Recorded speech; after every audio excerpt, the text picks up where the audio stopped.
my name is Yolanda, and this is Eatin and Sippin Locally. This show is podcast in Austin, Texas. Hello, and welcome back to Eatin and Sippin Locally. The first thing that I want to do is I want to thank my old friends and my new friends for supporting my show.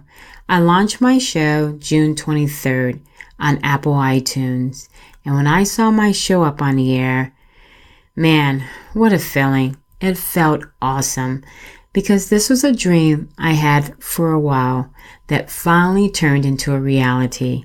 So it really felt really good. But it didn't last too long because I knew that I would have to promote my show. And so I was a little afraid about that. Let me tell you what I did. Instead of me promoting my show on Instagram, where I have all my followers at, I decided I was going to promote my show on Facebook. Well, I don't have that many followers. You see where I'm going here? I thought I could just slide that show up there and nobody would notice that I had this little show going on, But after I posted, I got my first response from a friend of mine who congratulated me. And it was a friend from Detroit, a long-lost friend, my friend Laura LaFana.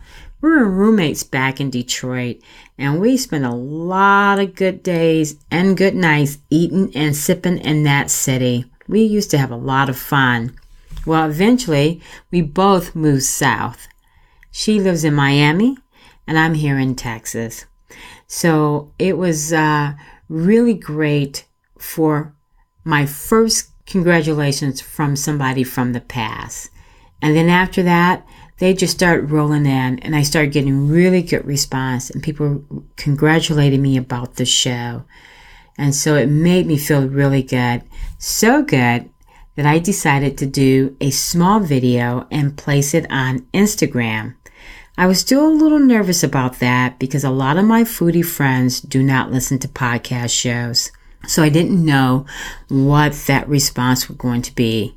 But I decided to put myself out there and I put it on Instagram. And then my friend Angie from sweetnboozy, she's got a really great Instagram page that I will post a little later on my show notes. But she direct messaged me and told me that, hey, this is my first time ever listening to a podcast show and I really like it. And that made me feel really great because I had got people curious enough to find out what this whole podcast thing is all about. And when you can get people motivated to do things that they normally don't do, that's pretty awesome. The reason why I like to listen to podcast shows, because I like something to feed my brain and my soul with positive information. And living in Texas, I'm always driving. So I like to listen to things that make me think or make me laugh. And podcast shows allow me to have that choice. And I can listen to them anytime and anywhere. I love it.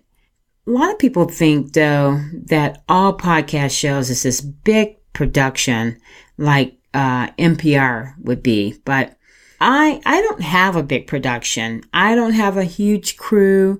I don't have anybody out seeking people for me to interview or to come back and talk to me for. I don't have that. It's just me. It's just me sharing what I love. And I love connecting with people and I love listening to their stories. And I want to share those stories with you. And I hope that you would like to listen to them. So, once again, I want to thank everyone for downloading and subscribing to the show and to those who have shared my post about the show. I thank you. I hope you all continue to hang out with me. I know it's not a perfect show, but I do know in time it can be a great show. So stay connected because together I think we can create something exciting. When this show airs, I will be in Philadelphia, Pennsylvania. I'll be at the podcast movement. I remember last year in March, I was sitting in my backyard. I had got all these self-help books and career books because I was thinking about changing careers, and I was still not sure if I wanted to do podcasting. And as I started to read one of those books, it mentioned that whatever career or passion that you want to do in life, that for sure there's got to be some type of convention for it. And so I thought, I wonder if I looked up podcasting, would I find a convention? And sure enough, I did. I found one. And you know how when you want to do something and you look it up and it's already passed, or it's going to be happening in the next couple of weeks and you don't have enough money saved up or you don't have the time off. Well, this was perfect because I was looking at this in March and the convention was in August, and I knew that I needed to get there. I needed to go to Anaheim, California and check out this podcast convention and see what it was all about. And I'm so glad I did that because it really opened my eyes to what podcasting was all about. I got to take a few classes and I got to meet and hear some wonderful speakers.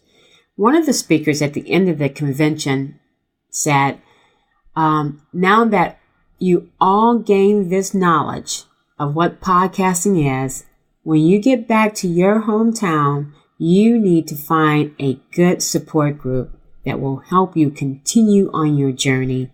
And I did exactly that. When I got back to Austin, I looked up on a website called meetup.com and I found a podcast group and I signed up and I met Mark, the founder, and I started attending a lot of their meetings. And from there, I was able to move myself forward. And so now, a year later, I am going back to the podcast movement convention, but this time it's going to be in Philadelphia. It is crazy how things start to line up when you open yourself to the universe. Because like this past May, I met this guy, Alvin, and his IG page is called Let's Eat with Afong. He was coming to Austin, and so he decided to connect with a few Austin foodie people and kind of gave us a shout out. He's like, hey, I'm coming into town. Really would like to go to Franklin's. If is anybody interested in joining me? And so I was excited because if you have not been to Franklin's, let me tell you, people from all over the world come to stand in line and eat at Franklin's. And the people that you meet in line are the best. And when you get inside to eat, you understand what makes this place so delicious. People form a line at midnight. It is crazy because this place opens at 11 o'clock. And there's a skill to standing in line. What's the skill? You pack the night before. I grab my cooler and I fill it with my drink of choice. And this time I wanted to have champagne. So I packed 2 bottles of champagne, a gallon of orange juice, a stack of cups, because I'm in the hospitality business and I love to share. So I make sure I have enough for the people that I meet. And I bring some bottled water and 2 chairs for me and Alvin. Headed down there the next day, and I got there at 7 in the morning, and I was 7th in line. And I met this cheery guy named Ryan, who was 6th in line, and he said, good morning. I said, good morning. I looked around, found no Alvin, but I decided to take my seat and be prepared to enjoy the day. Alvin finally came. He came around about 7:30, and I was really excited because Alvin, when you check out his Instagram, he has 18.2K followers. And when someone like that connects with you on Instagram and tell you that they're coming in town and they want to hang out and see what the locals do, man, that was an opportunity I was not going to pass up because I wanted to see how Alvin took his pictures and how does he arrange different things. That's another reason why I wanted to create this show, is because I want to share what other foodie people do, so it was a real honor to meet him. We had a ball.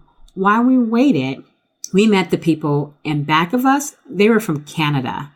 So we had people from Canada. Alvin was from LA. I'm here in Texas, in Austin. And then the people in front of us was from Philadelphia. what other place are you going to meet that kind of mixture of people from all over? It was just awesome. And naturally, I'm passing out the mimosas to everybody. So we had a really good time. So as we started talking to Ryan, I was mentioning to him that I was about to do a show and that I was heading to the podcast movement, which was in Philly. And he turned around and said, "Hey, I'm from Philly." I'm like, "What? Really?" He's like, "Yeah, I would love to show you around." And so I said, "Awesome. I can't wait to have a Philly cheesesteak sandwich." And he looked at me and he said, "Only tourist people eat the Philly cheesesteak sandwich. The true locals don't eat them." So I went, "What? What are you talking about?" He goes, "Yeah, real local people don't fuss with this Philly cheesesteak sandwich." So I thought, that's interesting. So I'm looking forward to going and checking out what the real local people do. So once we got into Franklin's, and I'm probably going to do a really great story on Franklin because this place is their hospitality is just awesome. When you walk in, they're excited to see you. They thank you for coming. You're allowed to have samples before you buy. And then naturally, we all sat together after we got our food. So once we sat down, I knew this was the time that I needed to focus on Alvin and to see how he rearranges his stuff. And sure enough, I watched him put everything, how he just orchestrated everything on this beautiful platter. And then he looked at me and I'm like, "Okay, what's next?" He said, "Well, let's go outside." And it was really cool to see another Instagram person take pictures and move things around. And so it was pretty cool. So if you look on his IG page and mine, we both captured Franklin in two different ways, which was really cool. When you go to another city, and if you want to feel like a local, then you got to hang out with the locals. You got to contact people that are boosting their city on Instagram and just direct message them and say, "Hey, I'm coming in town. Would you guys like to meet?" So I did. So on my last show, Instagram Junkie, I reached out to 3 other Instagram people that was posting a lot of stuff about Philadelphia. And I wanted to see if I could meet up with them. So I direct messaged them. And I also asked them, was it true that only the tourists ate Philly cheesesteak sandwiches? And so one replied back, phillyfoodie_beyond is her name on Instagram. And she replied back to say, "Yes, it is so true. We do not eat the steak sandwich here." So, well, you know how I feel about that. I am a tourist, so I'm definitely going to have a cheesesteak sandwich. Probably not with them, but I will definitely try one and let you know what I think. But the great thing about it is I'll get to meet up with some other foodie people. Now, I might not be able to go and eat with them because as I start to look at my app, my podcast movement app, and look at all the classes and all the events that's going on, as you know, when you go to a convention, it is jam-packed from the time you get up until the time you go to bed. And I really do not want to miss anything at this podcast movement. I want to absorb as much knowledge and meet as many people as I possibly can, because my goal is to continue to build this podcast show as strong as possible. So I probably don't want to hang out late at night because there are a lot of great classes that I need to focus on in the morning time. So I kind of asked Kevin, which is from phillyfoodguru, if maybe him and a few other foodie people would like to maybe meet Thursday, because Thursday will be the last day for the podcast movement convention. And the last speaker that day will be Terry Gross. So I am so excited about that because if anybody's heard Terry on NPR, she is one of the best people to do interviews. The way she interviews is just so smooth, and it just seemed like her people that she interviews, they just get really comfortable, and they just like to tell great stories. So I am so looking forward to meeting her. So maybe after that event, which is going to be about 5 o'clock, I'm thinking we can meet up in the lobby of the hotel and we can have a couple of drinks and we can talk about what's happening in the local scene in Philly. So I'm really looking forward to that. But in the meantime, what I'm doing is I am checking their Instagram handle every day and commenting on their post. And so that way I can build a relationship with them before I get there. And I get to know a little bit more about who they are. So I am really looking forward to meeting some locals. And I'm so looking forward to the podcast movement. And I'll keep you posted on that.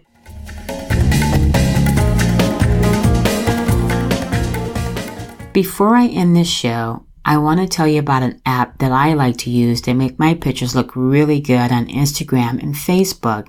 Now, if you're anything like me, you probably have about 14 or more apps on your phone, and I really only focus on 3 or 4. That's how I am. Well, I met this young lady who is a big food blogger here in Austin, and her Facebook page is called Atasteofkoko. And her pictures are just really crisp and clean. She does a lot of foodie pictures. And one day, I went to one of her classes that she was giving about how to improve on Instagram. And she was talking to us about a few apps that was really good to use. And one of them she mentioned was SnapSeed. And I love it. I have been using that app for the longest now. So let's take a look at this app really cool. Let me grab my phone. One of the great reasons I like this app is because it is very easy to use. And so you can just pull in your picture. And once you get your picture on here, if you look down in the index here, you can be able to select what you want. And it has 3 categories. And I usually just go into the tools. Now the tools, it has 1, 2, 3, 4, 5, 6. It has 6 rows of different things that you can do to make your pictures look really good. But I only use about 2 or 3. Let's see, the first one I like to use is a true image. It definitely has like different categories in the true image that you can make your picture brighter, or you can give it a warmth little feeling, or you can do more highlighting. And then another one that I like to use on here is called details. And that one, it has 2 things in here. It has structure, which gives your picture a little bit more structure, I guess. Makes it pop a little bit more. And then it has a section that you can go up and you can sharpen it, and it makes it look really crisp and really clean. So that is one of my real favorite ones. Another one they have in here that I like but I don't use, and that is the black and white balance. It's a really cool filter. I just haven't gotten into doing a lot of black and white on my foodie stuff, though I really would like to try it. But if you like to do landscape or sidewalks or buildings, this is a great one to use for the black and white. But one of my other favorite ones in here is the text.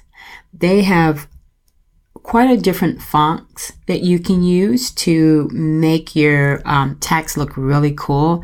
And they have a lot of different colors you can use as well. So out of the 7 row, I use about 3 of them. But I always like to use it. I always like to let my pictures be very crisp and very clean. Even though they're very colorful, they really make my stuff look really good. So if you have an app that is similar to this, or maybe something better that I need to know, definitely let me know about it so we can share it with other people. You can always direct message me at eatinainteasy.com. You can email me there. Let me know which app you're using and what you like about it. And I would love to know more, because I'm a really big app fanatic. And so that's probably one of the things I'm going to always have on this show, is one app that I use and I recommend. So that app is called SnapSeed. So give it a try. Well, we're, oh, I know. I need to do one more thing. If you think my voice sounds really good this time, it's because I have to give a shout out to my buddy, Andrew. I met Andrew and his wife. They own a small store down here in Buda. It's called the Budaful Hiker. And I'm going to talk a lot more about them, but probably not today. But Andrew wanted to do podcasting, and for some reason he decided not to do it. And so he has all this equipment at his home. And he mentioned that if I ever wanted to use some, that he would be happy to share. Well, I asked him if I could use his pop filter, and he didn't even think twice. He said, absolutely. He had his friend Dan go home and pick it up and bring it to me. And if you don't know what a pop filter is, it is a round screen that sits in front of my mic, and it eliminates the hissing sounds that comes from pronouncing the letters S, B, and P. Did you hear any hissing sounds? I didn't. So I want to thank you, Andrew, for loaning this pop filter to me, and I promise to take very good care of it. Well, we really come to the end of my show, so I want to thank you all for spending your time with me. As I mentioned before, I'll be in Philly when this show airs. I look forward to coming back and sharing all the good stuff I learned at the podcast movement. I am so excited. I am even more excited when I meet Terry Gross and take a picture with her. Definitely, that is on my list of things to do. And I'm going to be meeting up with a few of Philly Foodie IG, Instagram people, which I'm very excited for them to tell me about their local scene and what they love to eat and what they think about Philly. So that should be a lot of fun. So I'll be back in a couple of weeks. So I'll see you on the air then. Bye-bye. Connect with me through Instagram, Facebook, or Twitter at Eatin and Sippin Locally. Love to see what you're posting and who you're following. And if you'd like to come on the show, check out my webpage at Eatin and Sippin, that's EATIN, and Sippin, SIPPIN, locally.com. And just a reminder, I'm on the air every first and third Wednesday of the month. Subscribe to the show on Apple iTunes, Stitcher, and Spotify, or wherever you download your podcast show at. And if you do download me, please rate the show and leave me a comment, because I like to know what you're thinking. Well, until we meet again, keep it local.